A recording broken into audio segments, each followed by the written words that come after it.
अस्सलाम वालेकुम। मेरा नाम है मुजाहिद हसनैन और आप देख रहे हैं स्टार्टिंग आउट विद प्रोग्रामिंग। इस लेक्चर के अंदर हम डिस्कस करेंगे human resource management in IT. और आउटलाइन से जो टॉपिक कवर हो रहा है हमारा वो भी human resource management in IT है। इससे पहले अगर आपने चैनल को सब्सक्राइब नहीं किया तो काइंडली चैनल को सब्सक्राइब करें और बेल आइकन को भी हिट करें ताकि मज़ीद लेक्चर्स की अपडेट आपको मिलती रहे। अब जो एचआर डिपार्टमेंट है यहाँ पे ह्यूमन रिसोर्स मैनेजमेंट जो है आईटी सेक्टर के अंदर, उसमें हमारे पास क्या चीज़ें इन्वॉल्व होती हैं। एक तो स्ट्रेटेजिक प्लानिंग होगी और एग्जीक्यूशन ऑफ फंक्शंस होगी। अब कौन कौन से फंक्शंस होंगे? स्ट्रेटेजिक प्लानिंग और साथ में कुछ फंक्शंस होंगे जिनकी एग्जीक्यूशन होगी। और वो फंक्शंस कौन से हैं? रिक्रूटमेंट का फंक्शन है कि एम्प्लॉय को जो है वो की रिक्रूटमेंट की जाए, फिर उसके बाद उसको ट्रेन किया जाए, फिर उसकी ट्रेनिंग के बाद उसकी परफॉर्मेंस की इवैल्यूएशन की जाए, एम्प्लॉय के साथ एंगेज किया जाए एट डिफरेंट लेवल्स, फिर उसके बाद एम्प्लॉय की जो एथिक्स के साथ कंप्लायंस है उसको मेक श्योर किया जाए और उसकी स्किल्स को इस तरह से टेलर किया जाए कि वो जो टेक्नोलॉजी ड्रिवन ऑर्गेनाइजेशन है ना उसके साथ वो कंप्लाई कर सके। तो एचआर डिपार्टमेंट जो है यहाँ पे जो एचआर मैनेजमेंट है आईटी सेक्टर के अंदर, उसके अंदर क्या होगी? एक तो स्ट्रेटेजिक प्लानिंग होगी और साथ में कुछ फंक्शंस की एग्जीक्यूशन होगी।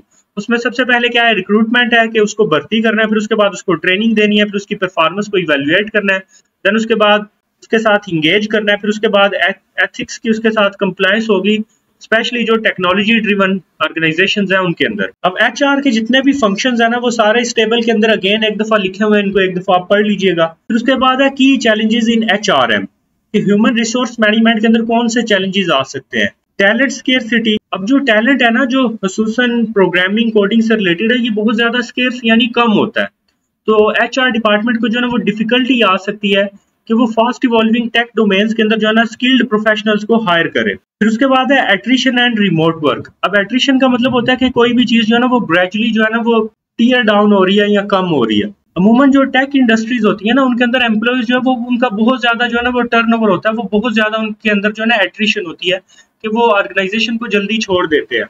अब उसकी वजह क्या है? Remote work. क्योंकि रिमोट वर्क के अंदर उनको जो है ना वो पेमेंट ज्यादा मिलती है तो वो ऑर्गेनाइजेशन के अंदर वर्क करना जो है वो प्रेफर नहीं करते। तो इसलिए एचआर को चाहिए कि वो फ्लेक्सिबल वर्क आवर्स जो है ना वो प्रोवाइड करे कि एम्प्लॉयज को जो है ना वो 9 to 5 जो है ना वो फिक्स ना रखे, बल्कि उनको फ्लेक्सिबल आवर्स दे, उनको टारगेट्स दे, ऑब्जेक्टिव्स दे कि आपने आज ये काम करना है, जब आपका काम खत्म हो आप जा सकते हो। फिर उसके बाद है एथिक्स एंड कंडक्ट। अब जो एचआर का डिपार्टमेंट है ना उसके ऊपर वो एथिकली रिस्पॉन्सिबल है कि वो इम्प्लीमेंट करे साइबर सिक्योरिटी बिहेवियर पॉलिसीज कि जो ऑर्गेनाइजेशन का या फिर जो एचआर के पास जितना भी डाटा वो अमूमन क्रिटिकल डाटा होता है, तो वो साइबर सिक्योरिटी, अगर साइबर सिक्योरिटी बिहेवियर वहां पे इम्प्लीमेंटेड होगा तो कोई भी उसको अनऑथोराइज एक्सेस नहीं कर पाएगा। नॉन डिस्क्लोजर और आईपी प्रोटेक्शन होनी चाहिए। आईपी प्रोटेक्शन का मतलब है इंटेलेक्चुअल प्रॉपर्टी प्रोटेक्शन। अब अमूमन जो एम्प्लॉयज आते हैं उनके ना कुछ अपने स्क्रिप्ट्स होते हैं जो उन्होंने डेवलप किए होते हैं, तो वो उनकी अपनी एक इंटेलेक्चुअल प्रॉपर्टी है, तो वो उनको डिस्क्लोज नहीं करना चाहिए सबके सामने, क्योंकि उसी की बेस के ऊपर ही जो है ना उस एम्प्लॉय को की एक वैल्यू होती है। तो इन चीज की जो है ना वो डिस्क्लोज उनको करना चाहिए और उसकी जो आईपी है उसकी प्रोटेक्शन होनी चाहिए। फिर उसके बाद जो एआई फेयरनेस है, चाहे वो रिक्रूटमेंट के अंदर है या और कोई भी एल्गोरिदम्स है, उनके अंदर जो बायस आ सकती है, चाहे वो एथनिसिटी से रिलेटेड है या फिर जेंडर बेस्ड है, किसी तरह की भी जो बायसनेस है ना उसको उसने टैकल करना है और उसको उसने रिड्यूस करना है। आई होप सो आपको इस लेक्चर की अच्छे से समझ आ गई होगी। मजीद लेक्चर्स के लिए चैनल को सब्सक्राइब कर ले और बेल आइकन को भी हिट कर ले। शुक्रिया।